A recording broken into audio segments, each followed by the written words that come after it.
Hello friends, इस video में हम ग्लूकोकॉर्टिकॉइड्स या कॉर्टिसोल के बारे में पढ़ेंगे। मैंने आपको एक रफ स्ट्रक्चर बताया है ग्रॉस और माइक्रोस्कोपिक एड्रेनल कॉर्टेक्स और मेड्यूला का लास्ट वीडियो में। Please go through that video before coming to this, क्योंकि आपको स्ट्रक्चर जो है वो मैंने उसी में डिस्कस किया है। स्ट्रक्चर नहीं पता होगा तो आप फंक्शंस नहीं कर पाएंगे। देख लेते हैं तो क्या है, हमको सबसे बाहर क्या मिलता था, ज़ोना ग्लोमेरुलोसा मिलता था। ज़ोना ग्लोमेरुलोसा में क्या निकलता था, मिनरेलोकॉर्टिकॉइड्स निकलते थे। ज़ोना फैसिकुलेटा और रेटिकुलारिस दोनों मिलकर के ये क्या है, ग्लूकोकॉर्टिकॉइड्स और एंड्रोजेंस का सिक्रीशन करते थे। एंड्रोजेंस और ईस्ट्रोजेंस जो है इनके अपने ग्लैंड्स हैं जहाँ से ये सिक्रीट होंगे। फिलहाल के लिए इतना जान लीजिए कि ये दोनों मिल करके ये हार्मोन्स बनाते हैं। अब हम क्या करते हैं, पहले हम लोग ग्लूकोकॉर्टिकॉइड्स या कॉर्टिसोल का मैकेनिज्म ऑफ एक्शन और इसके एक्शंस देख लेते हैं। तो कैसे एक्ट करेगा कॉर्टिसोल या ग्लूकोकॉर्टिकॉइड्स, इसमें आपको पहले ध्यान देना चाहिए कि ये नेचर क्या है इसका। हमने हार्मोन्स पढ़े थे, कौन कौन से हार्मोन्स होते हैं, प्रोटीन, पेप्टाइड या फिर अमीन और दूसरा स्टेरॉइड। तो प्रोटीन और पेप्टाइड हार्मोन्स का काम करने का तरीका एक था। ये स्टेरॉइड हार्मोन है, स्टेरॉइड का काम करने का तरीका कुछ अलग है। इसके अंदर क्या होता है, ये इंट्रासेल्यूलर रिसेप्टर्स इसमें होते हैं इसके कॉर्टिसोल के। तो ये क्या करेगा, ये हार्मोन रिसेप्टर कॉम्प्लेक्स बना देगा और ये क्या कहाँ काम करेगा, या तो ये न्यूक्लियस में भी हो सकता है, साइटोप्लाज्मिक भी हो सकता है। फर्दर जीन ट्रांसक्रिप्शन होगा, ट्रांसलेशन होगा और ट्रांसलेशन के कारण क्या बन जाएगा, प्रोटीन बन जाएगा। ठीक है, जिसके कि हमको ज़रूरत है। अब ग्लूकोकॉर्टिकॉइड्स देखते हैं। ग्लूकोकॉर्टिकॉइड्स मेनली जो हार्मोन हमको ग्लूकोकॉर्टिकॉइड्स में हमारी बॉडी में सेक्रीट होता है, दैट इज़ कॉर्टिसोल। ये कॉर्टिसोल जो है ये इसका एक्शन हेड टू टो हर जगह है। कुछ अंडरस्टूड है, वेल अंडरस्टूड है, कुछ नहीं अंडरस्टूड है।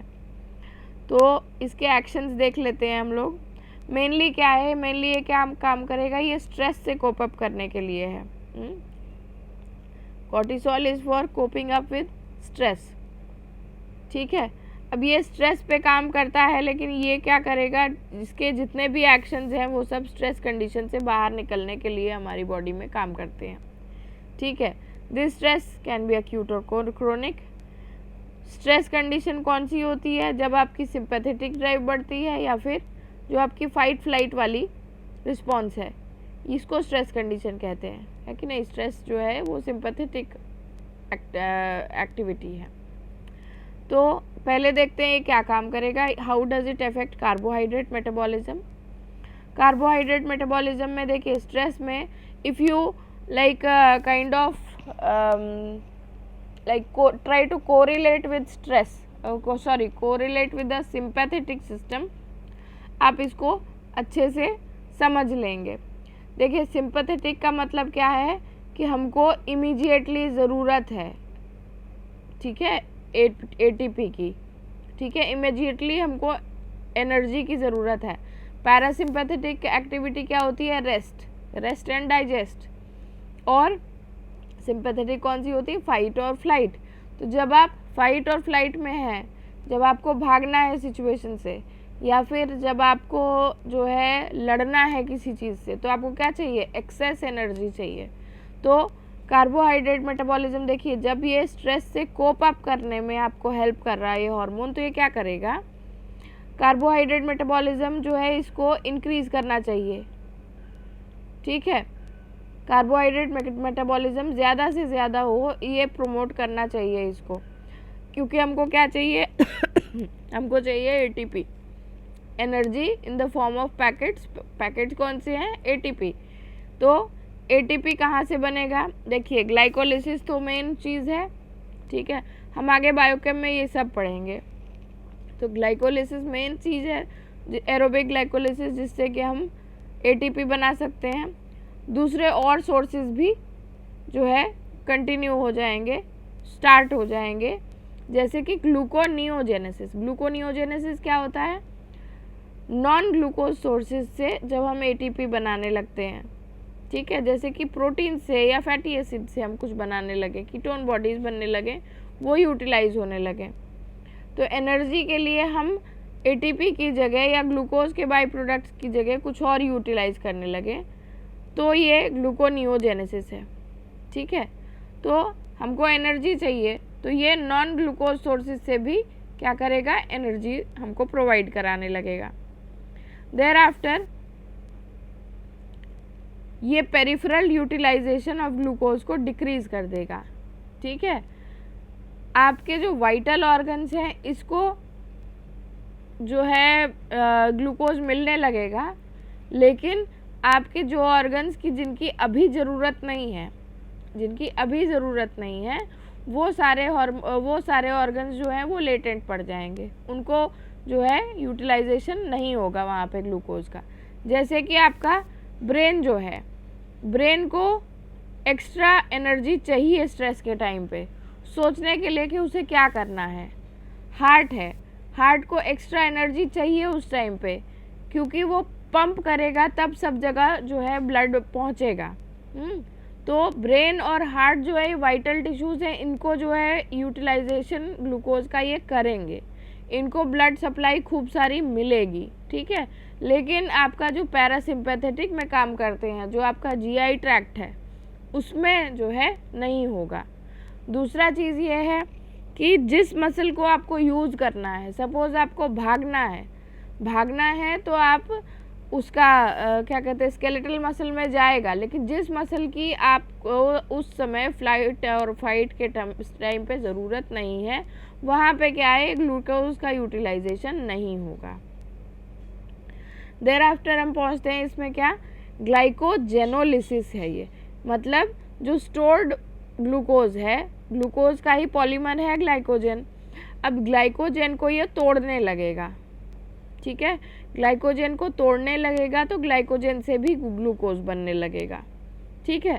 और ये ग्लाइकोजेनोलिसिस क्या होती है, ये अगर ग्लूकागॉन हमें मिल जाए और एड्रेनलिन हमें मिल जाए तो ये प्रोमोट होती है।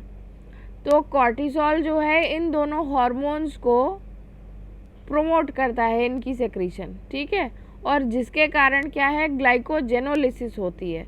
तो इन टोटल ये क्या कर रहा है, आपका ग्लूकोज लेवल जो है वो बढ़ा रहा है, ठीक है, जिसके कारण ब्लड सप्लाई ब्रेन और हार्ट को ज़्यादा मिल रही है, जिस वजह से there is better coping up with the stress conditions.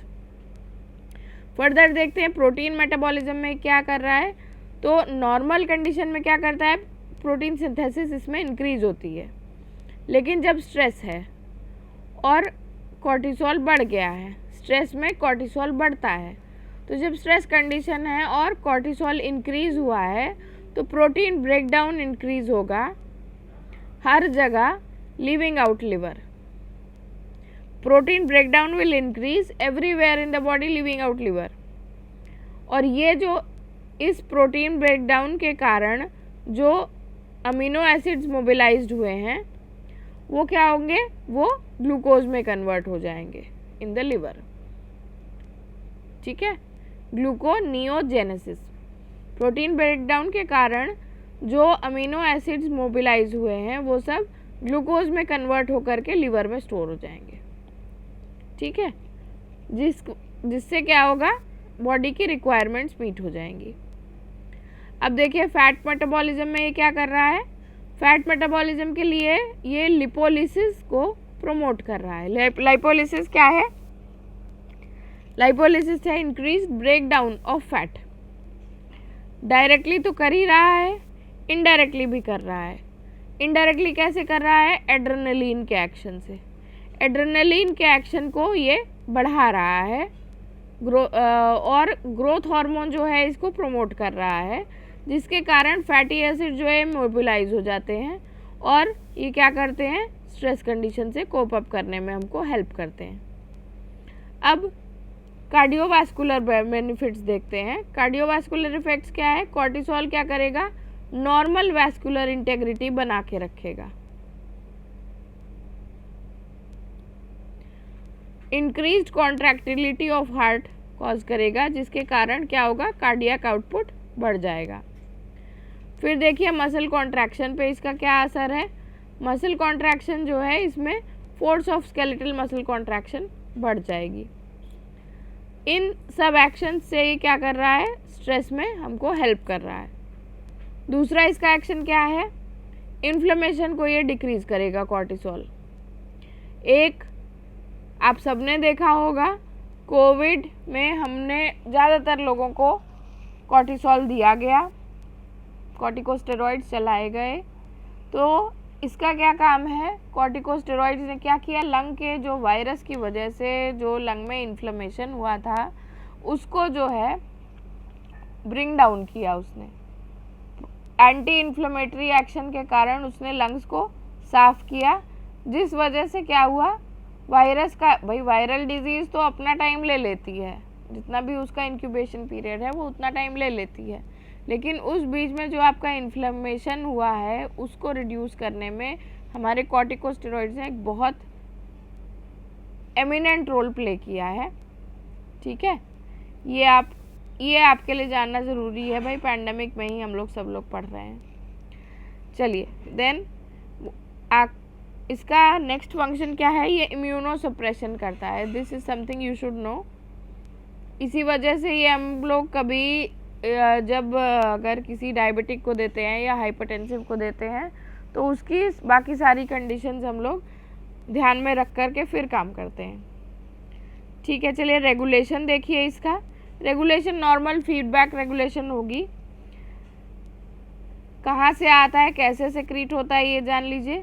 Stimulation of secretion एड्रीनोकॉर्टिकोट्रोफिक hormone होता है। मैंने आपको पिछले वीडियोस में बताया है कि ट्रोफिक हार्मोन्स कौन से होते हैं, जो कि किसी चीज़ के सेक्रीशन को इंक्रीज करते हैं। तो एड्रीनोकॉर्टिकोट्रोफिक हार्मोन निकला कहाँ से? एंटीरियर पिट्यूटरी से आया है ये।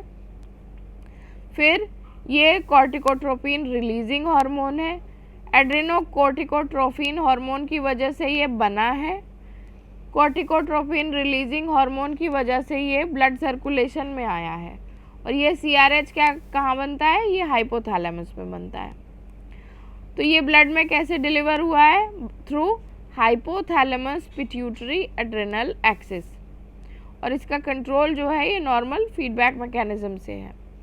तो इस वीडियो में हमने जो है इसका मैकेनिज्म ऑफ एक्शन देखा है कॉर्टिसोल का, और इसके एक्शंस देखे हैं।